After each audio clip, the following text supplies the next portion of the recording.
She was born in a little town called Skopje, which is in the modern-day Macedonia. Her father, Nikola, was a successful businessman, and her mother was Drana, a housewife. We are going to call you Agnes. Agnes, what a wonderful name.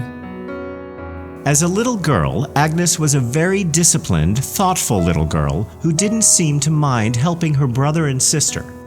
She was apparently shy and introverted as well. What do we have for lunch, Mom? We are having roast pork today. There you go, just as you like it. And here is a special bread for you. Agnes, Yes, Father. haven't I told you before to not accept a mouthful unless it's shared with others? I'm sorry, Father. You can have some of this bread, sister. It's really tasty. Thank you, Agnes.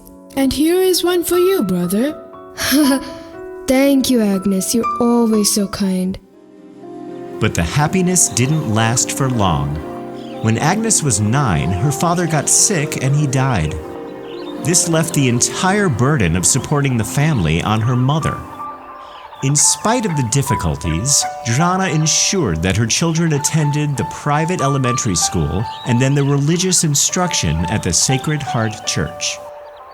Her mother's charitable nature, the daily prayers, the frequent visits to the church, which was next door, and the summer pilgrimage to Letnis, all these must have nurtured the desire to serve God in the mind of little Agnes. Hello, Agnes. Where have you been, Father? I haven't seen you for so long. I had been to Calcutta, dear. Huh? Where is this Calcutta? It's in India. It's a very beautiful place. Look, Father, I was able to raise some money from our people. Please take this. You can use it for your missionary work.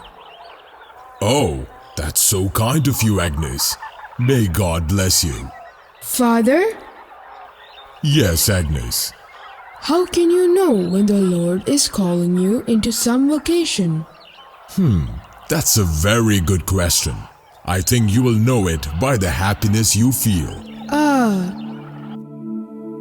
By the time Agnes turned 17, she sensed God's call upon her. She had just returned from a missionary work in Letnis, and by the time she reached back home, she knew what she had to do. Mother, Yes, dear. I have to tell you something. What is it? When Agnes told her mother of her intentions to become a nun, Drana went immediately into her room and stayed there for 24 hours.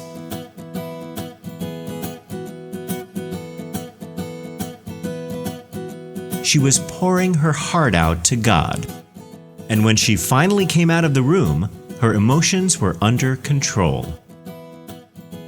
Mother, what were you doing inside all this time? I was quite worried. Don't worry, dear. I had to let out all my feelings. This profession that you have chosen is going to take you away from me. Oh, Mother. Don't worry, dear. Now you must put your hand in his hand and walk all the way with him. I will, Mother. Thank you so much. Agnes joined a Catholic order called the Sisters of Laredo, and she was going to India like she had always wanted. She left Skopje on 25th December 1928. Goodbye, my child. What they didn't know was that they were never going to meet again in this life. Agnes formally became a novice in the Sisters of Laredo and took the name Maria Teresa. She initially worked in a hospital in Bengal and then worked as a teacher in a girls' school in Calcutta. Teacher, Yes, dear. I brought this for you. Well, thank you so much, dear. Teresa loved teaching from the start. She soon became the favorite of her students as well. Here, take this bread too. No, sister. You have eaten nothing. I know you're hungry. No, I'm not hungry at all. Do I look like I'm hungry? No, I don't want that. Hello there. Good afternoon, teacher. Good afternoon. Now tell me, why are you refusing to eat the food? That's because Go on, tell me. we don't have enough food at home. Our mother could only get 2 slices of bread today. And my sister, she wants me to eat both of them. I know she's hungry, but she won't have them. Oh, is it true, dear? Yes, teacher. My brother is sick. And the other day, when the doctor came to check on him, I heard him saying that he has to eat 3 times a day. That's why I was offering him my share of food as well. That is so kind of you, my child. Now come with me.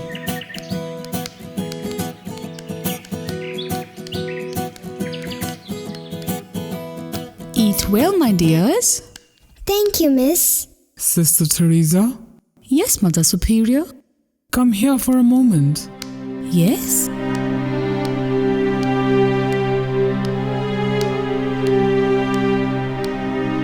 Why did you offer your food to these kids? They are going to make this a habit, you know. I don't know, Mother. Sometimes I feel we have a lot more privileges than we are supposed to have. Look at these kids. They don't have food to eat. And what are we doing about it? You should stop worrying about unwanted things, Teresa. I know, but I just can't stop thinking about it.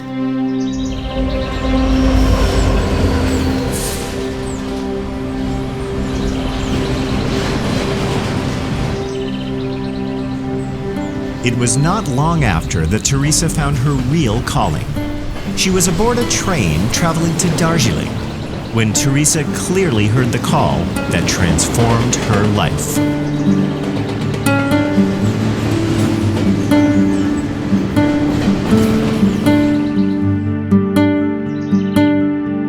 Teresa's superiors were shocked when she told them of her intentions to leave the convent. However, they had much respect for Teresa, and they got special permission allowing her to leave the convent. I don't think if that's the right thing to do, Teresa. We are worried about you. This is the God's will, Mother. I know what I have to do. Anyway, whatever happens, you know the doors of this institution will be always open for you. Thank you, Mother. Teresa got trained in healthcare, and she started her work in the poor slums of Calcutta. She realized that the first thing to do was to take care of their health. She started giving free medical treatments wherever she found them. But the money quickly ran out, and she was soon left with a few coins. Sister, Oh, hello there. How are you today? sister, can you please help me? What happened, dear? What do you want? I haven't eaten anything since yesterday. Can you give me a few coins to buy some food? Of course, dear. Now come with me.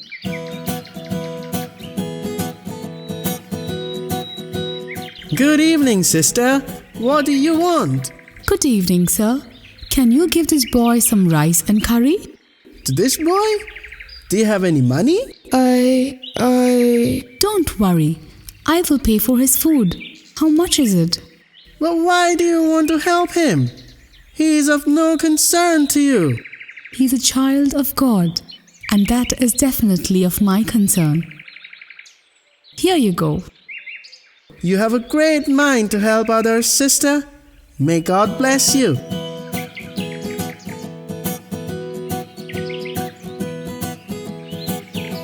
Can you please make a donation, sister? Oh, hello. Looks like that's all what I have. Do you have any money left for you? Oh, don't worry. Our Father will take care of me.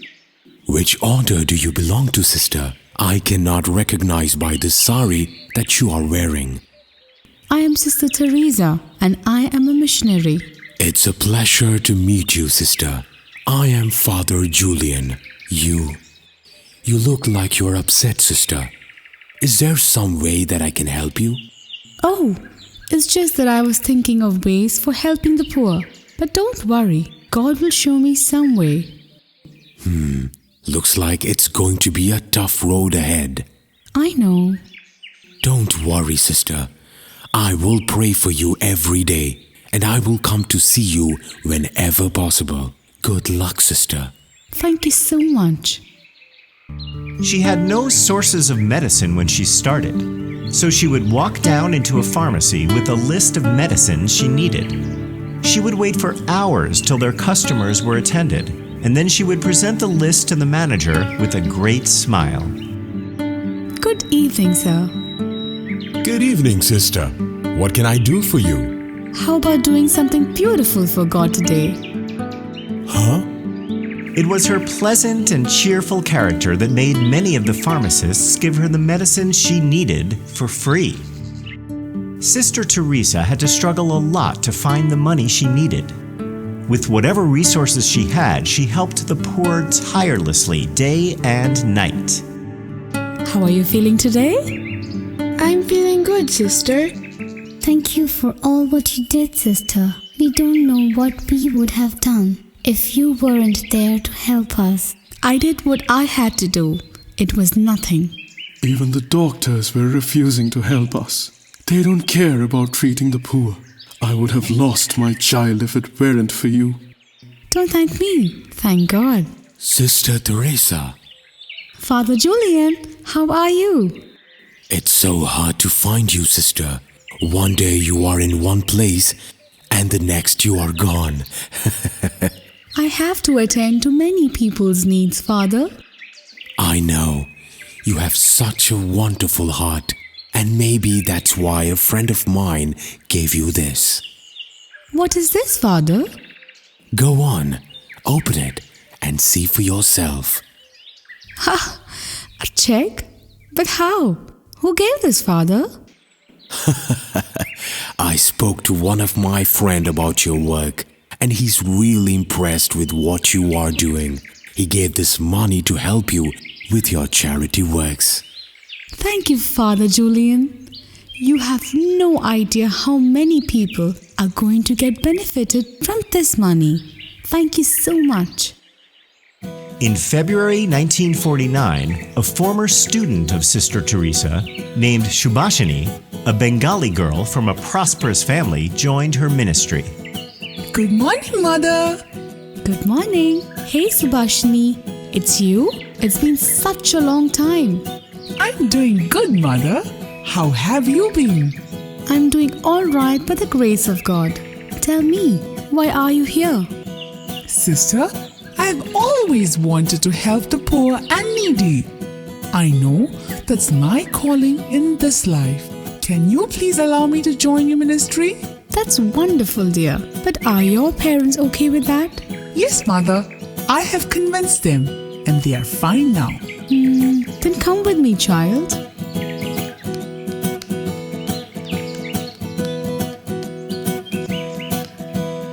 Like that, one by one, many joined the ministry of Teresa.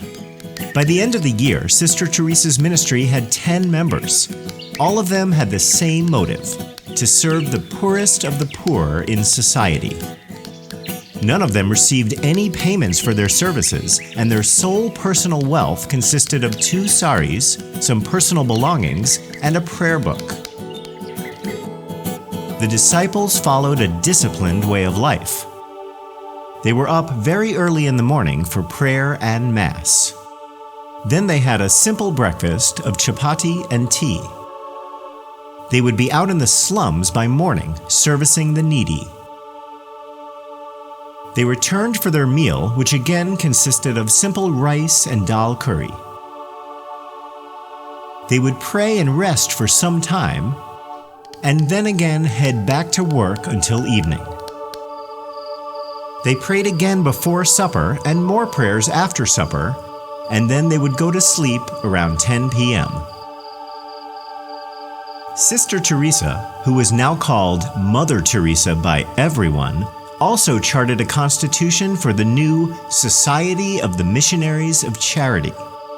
To fulfill our mission of compassion and love to the poorest of the poor, we go seeking out in towns and villages.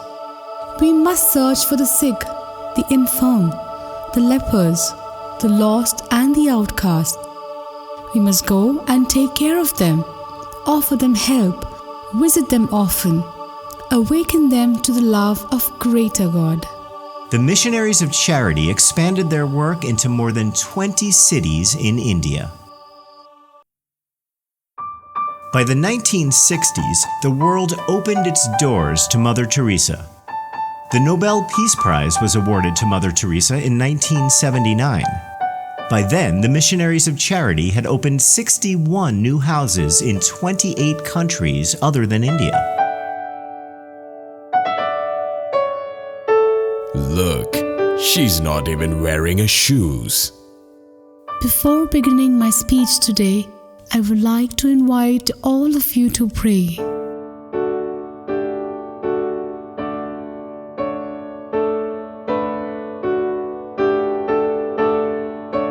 It is not enough to say I love God, but I do not love my neighbor. It is very important to realize that love, if it is really love, must hurt. I have never heard anyone talk about love that way. Look at her. She doesn't even have to utter a single word. Her presence is more than enough.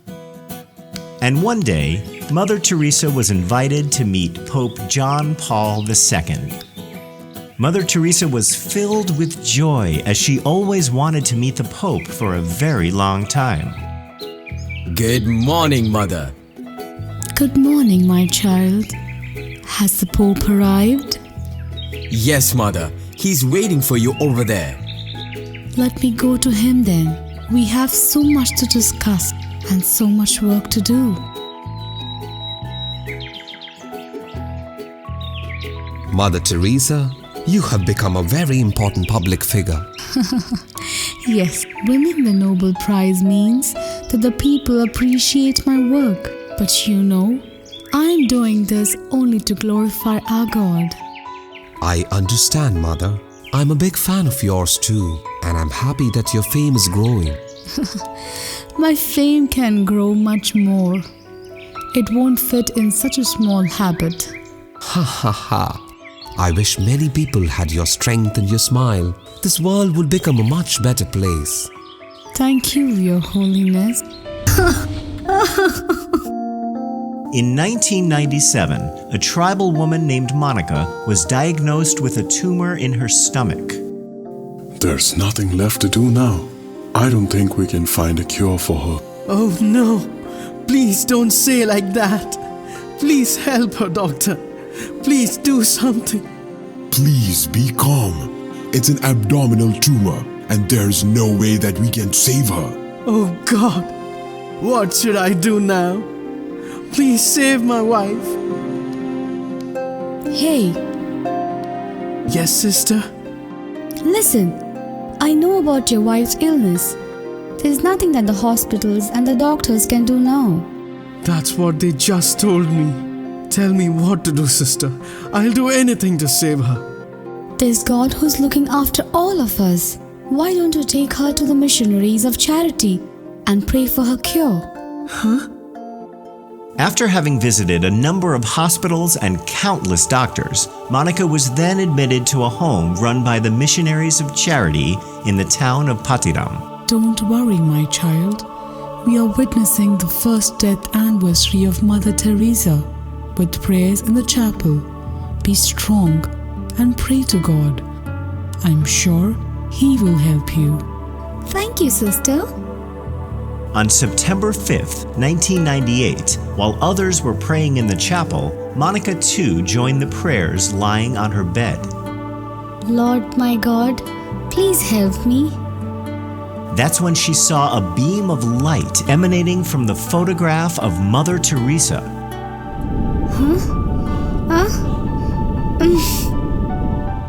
In the evening, two sisters of the order tied a medallion with Mother Teresa's picture around the waist of Monica. And then they prayed over her. After many months of uncontrollable pain and suffering, Monica was finally able to sleep peacefully that night. And when she woke up in the morning, her tumor was gone. What? But how? It's a miracle. Thank you, God.